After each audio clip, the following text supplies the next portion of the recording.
Welcome to our study of the Gospel of Matthew.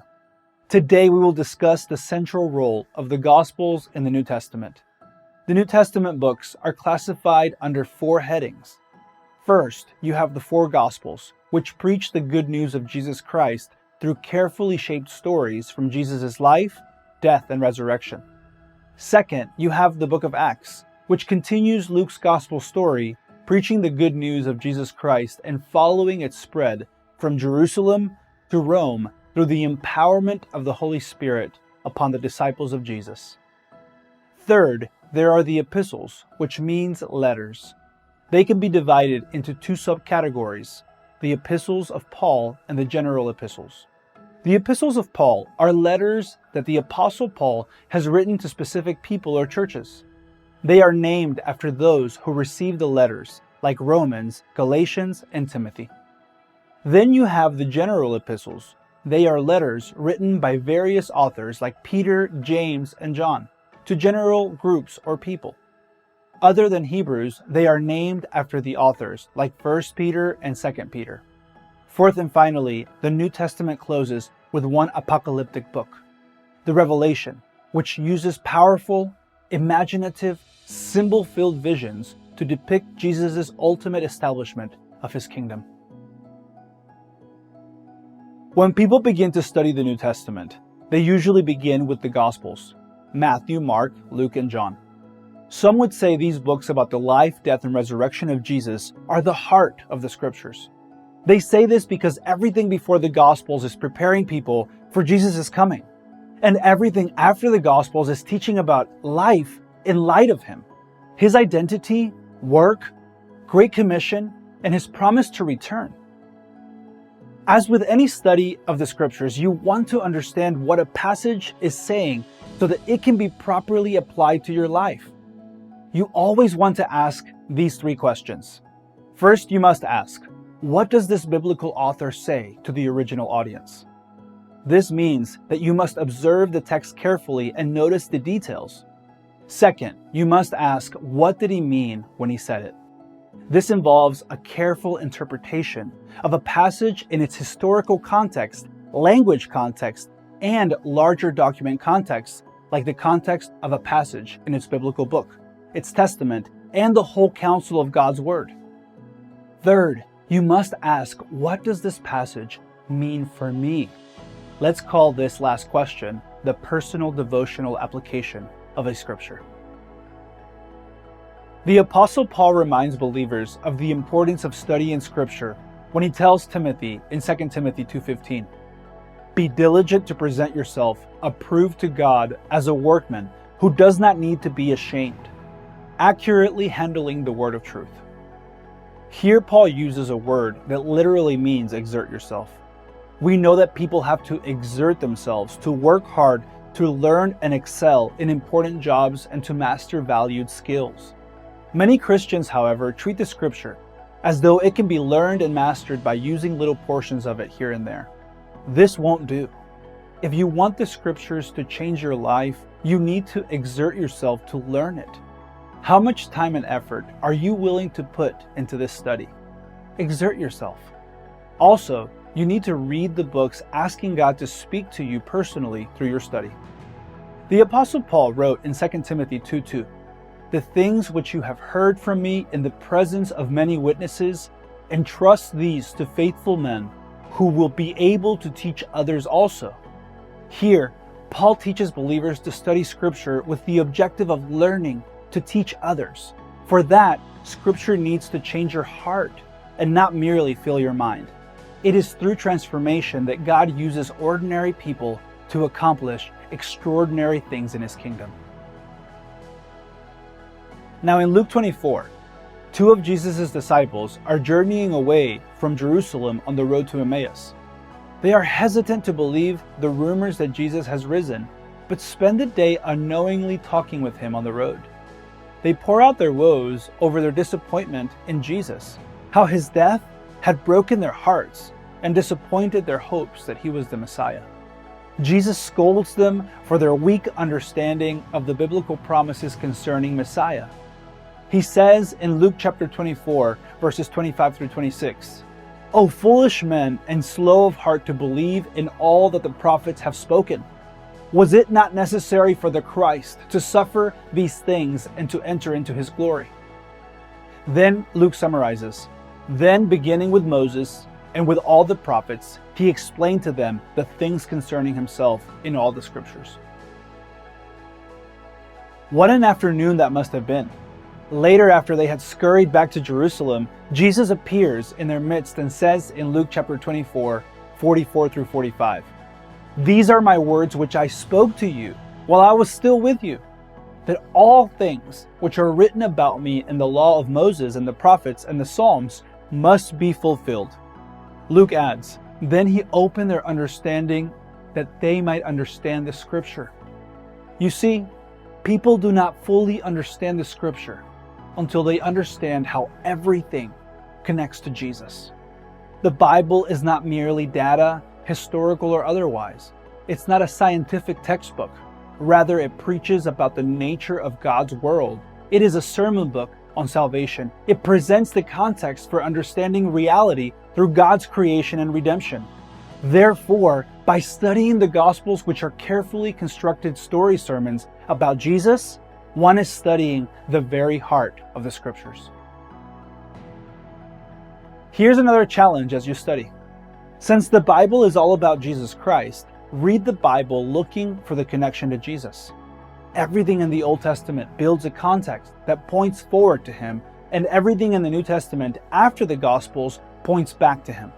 John 1:18 says of Jesus, the begotten of God, "No one has seen God at any time, the only begotten God who is in the bosom of the Father. He has explained him." Jesus, in his incarnation, brought out from the presence of God the truth of God that he wanted human beings to understand. Now, if that is true, and it is, then Jesus Christ is the greatest revelation of truth the world has ever been given. Everything he is, everything he did, and everything he said is a revelation of God. The Gospels are the books that interpret Jesus for us most directly. The 5th chapter of John records an exciting dialogue between Jesus and the religious leaders. Jesus says, "If you really want to believe my claims, you do not lack evidence. My miracles show you who I am. You think Moses is the greatest? Well, Moses wrote all about me. You thought John the Baptist was a great prophet too? Well, John the Baptist said he was not worthy to untie my sandals. So too, when I was baptized, there was the word of the Father who gave witness as to who I am." As Jesus lists these evidences for who he is, he says to them in verses 39 through 40, "You search the scriptures because you think that in them you have eternal life. It is these that testify about me. And you are unwilling to come to me so that you may have life. You do not find eternal life, according to Jesus, by becoming a Bible expert, though it is good to develop expertise in God's Word. The point of mastering Scripture is that they point to Jesus, who is the true source of life. You are never able to consider Jesus more directly than in the Gospels." Now, since the 4 Gospels are at the beginning of the New Testament, it is important to provide perspective for reading the New Testament. So taken as a whole, we should note that Scripture confronts a fundamental problem: the enmity between God and man. In the beginning, God and man are together. They are one, but man rebels. In God's sovereign plan, man is permitted to rebel. The 3rd chapter of Genesis reveals that God created man as a creature of choice. Man exercises that choice by separating from his Creator. God allows choice because choice is a requirement of love. If there is no choice, there is no love, just programming. Now, man still exercises that choice to turn away from God and all that God has planned for him. God calls this rebellion sin. Sin against a holy and just God cannot be overlooked. Sin cannot be tolerated. The sinner cannot enter into God's holy presence without being consumed by holy fire. Sin has therefore created separation between God and man. God loves humans, but cannot overlook their sin. Humans were made in God's image, but live as enemies of God. This is the grand problem in Scripture. The Old Testament promises that God will do something about the separation to bring redemption and atonement so that God and man might be together again. God says to man, I'm going to repair the damage that you've done so that we can dwell together again. Just so, the New Testament can be summarized as God saying to man, will you believe me when I tell you I did do something about the separation between us? God became a man in the person of Jesus Christ, and his death on the cross purchased the hope of salvation for those who repent of their sin and believe upon him. To these Jesus says, go out and tell everybody the good news that salvation from sin can be found in me. Tell them, repent and believe in the gospel and walk in obedience to Jesus. The four Gospels, Matthew, Mark, Luke, and John, are called Gospels because the word gospel means good news. In the context of the biblical world, it means good news from the battlefield. It represents the message preached to surrounding cities when the Hebrew people won a victory over their enemies. It comes to be used by the prophets to speak of the announcement of God's ultimate victory over his enemies in the world as he establishes his kingdom among his people.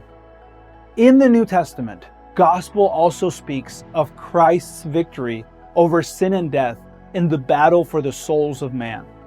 Throughout the Old Testament, you hear the prophets and the saints of God say, I know it is going to happen. I believe God when he says he is going to redeem us. I just wish I knew where I could find the one who is going to reconcile me with God. In the New Testament, we will hear people like Andrew rush to find his brother Simon Peter and say, we have found the Messiah.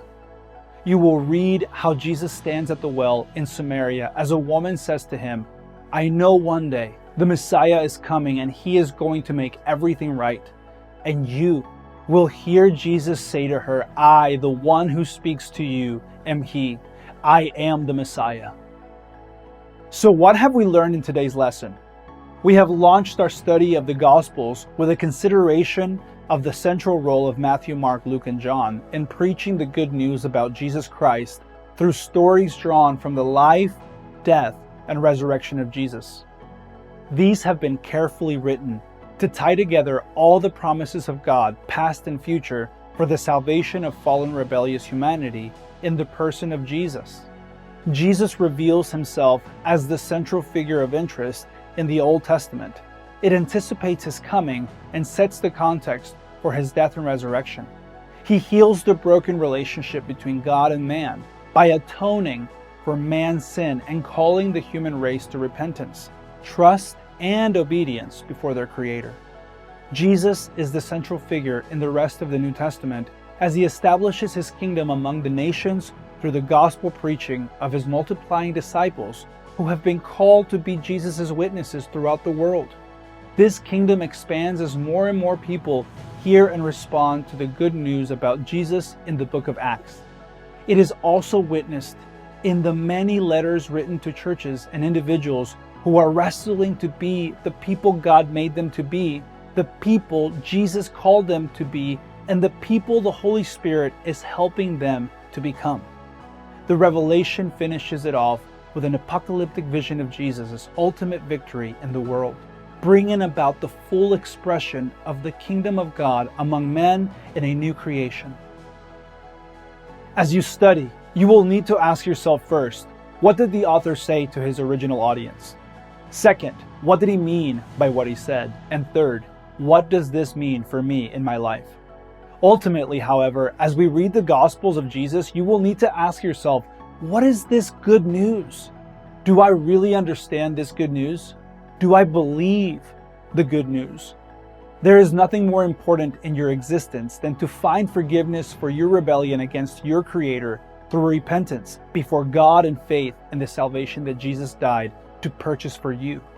As Peter said to those hearing of Jesus in Acts 2:38-39, repent and each of you be baptized in the name of Jesus Christ for the forgiveness of your sins. And you will receive the gift of the Holy Spirit, for the promise is for you and your children and for all who are far off, as many as the Lord our God will call to himself.